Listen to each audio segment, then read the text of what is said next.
முதல் வாசகம். ஒருவருக்கொருவர் உடனுறுப்புகளாய் இருக்கிறோம்.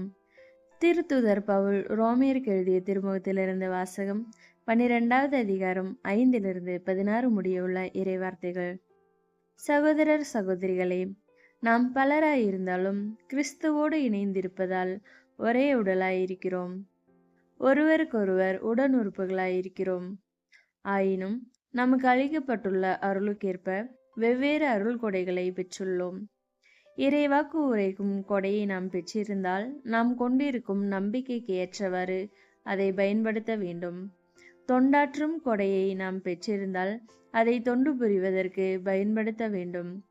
கற்றுக் கொடுப்போர் கற்றுக் கொடுப்பதிலும், ஊக்கம் ஊட்டுவோர் ஊக்கம் தருவதிலும், தமக்குள்ளதை வழங்குவோர் தாராளமாய் கொடுப்பதிலும், தலைமை தாங்குவோர் முழு ஆர்வத்தோடு செயல்படுவதிலும், இரக்கச் செயல்களில் ஈடுபடுவோர் முகமலர்ச்சியோடு அவற்றை செய்வதிலும் தாம் பெற்ற அருள் கொடைகளை பயன்படுத்த வேண்டும்.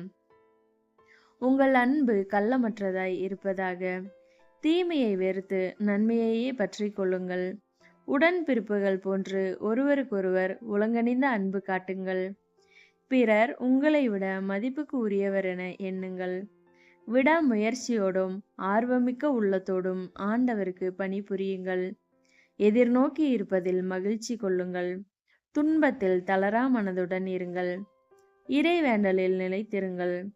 வறுமையுற்ற இறை மக்களோடு உங்களிடம் உள்ளதை பகிர்ந்து கொள்ளுங்கள். விருந்தோம்பலில் கருத்தாய் இருங்கள்.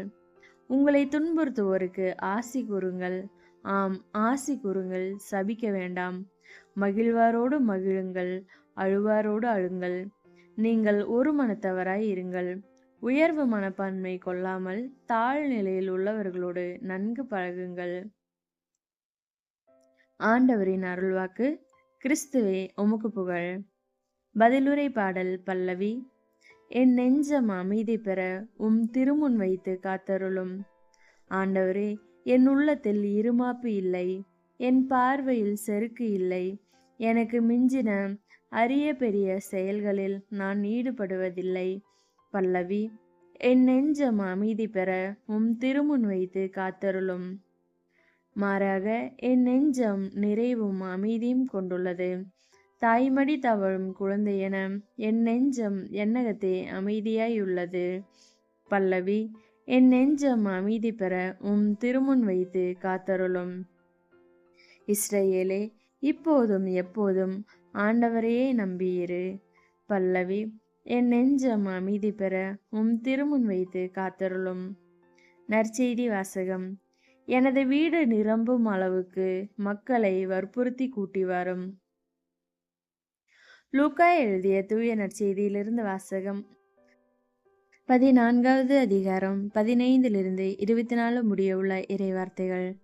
அக்காலத்தில் இயேசுவோடு பந்தியில் அமர்ந்தவர்களுள் ஒருவர் இயேசுவிடம், இறையாட்சி விருந்தில் பங்கு பெறுவோர் பேறு பெற்றோர் என்றார். இயேசு அவரிடம் கூறியது, ஒருவர் பெரிய விருந்து ஒன்றை ஏற்பாடு செய்து பலரை அழைத்தார். விருந்து நேரம் வரவே அவர் அழைப்பு பெற்றவர்களிடம் தம் பணியாளரை அனுப்பி, வாருங்கள், எல்லாம் ஏற்கனவே ஏற்பாடு செய்தாகிவிட்டது என்று சொன்னார். அவர்கள் எல்லோரும் ஒருவர் பின் ஒருவராய் சாக்கு போக்கு சொல்ல தொடங்கினர்.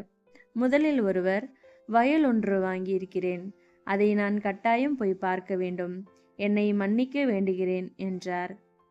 நான் 5 ஏர்மாடுகள் வாங்கியிருக்கிறேன், அவற்றை ஓட்டி பார்க்க போகிறேன், என்னை மன்னிக்க வேண்டுகிறேன் என்றார் வேறொருவர். எனக்கு இப்போதுதான் திருமணம் ஆயிற்று, ஆகையால் என்னால் வர முடியாது என்றார் மற்றொருவர். பணியாளர் திரும்பி வந்து இவற்றை தம் தலைவருக்கு அறிவித்தார். வீட்டு உரிமையாளர் சினமுற்று தம் பணியாளரிடம், நீர் நகரின் வீதிகளுக்கும் சந்துகளுக்கும் விரைந்து சென்று ஏழையர், உடல் ஊனமுற்றோர், பார்வையற்றோர், கால் ஊனமுற்றோர் ஆகியோரை இங்கே கூட்டி வரும் என்றார். பின்பு பணியாளர், தலைவரே, நீர் பணித்தபடி செய்தாயிற்று, இன்னும் இடம் இருக்கிறது என்றார். தலைவர் தம் பணியாளரை நோக்கி, நீர் வழியோரங்களிலும் நடைபாதைகளிலும் போய் எனது வீடு நிரம்பும் அளவுக்கு மக்களை வற்புறுத்தி கூட்டி வரும். அழைக்க பெற்றவர்களுள் எவரும் என்னுடைய விருந்தை சுவைக்கப் போவதில்லை என உமக்கு சொல்கிறேன் என்றார். ஆண்டவரின் அருள்வாக்கு.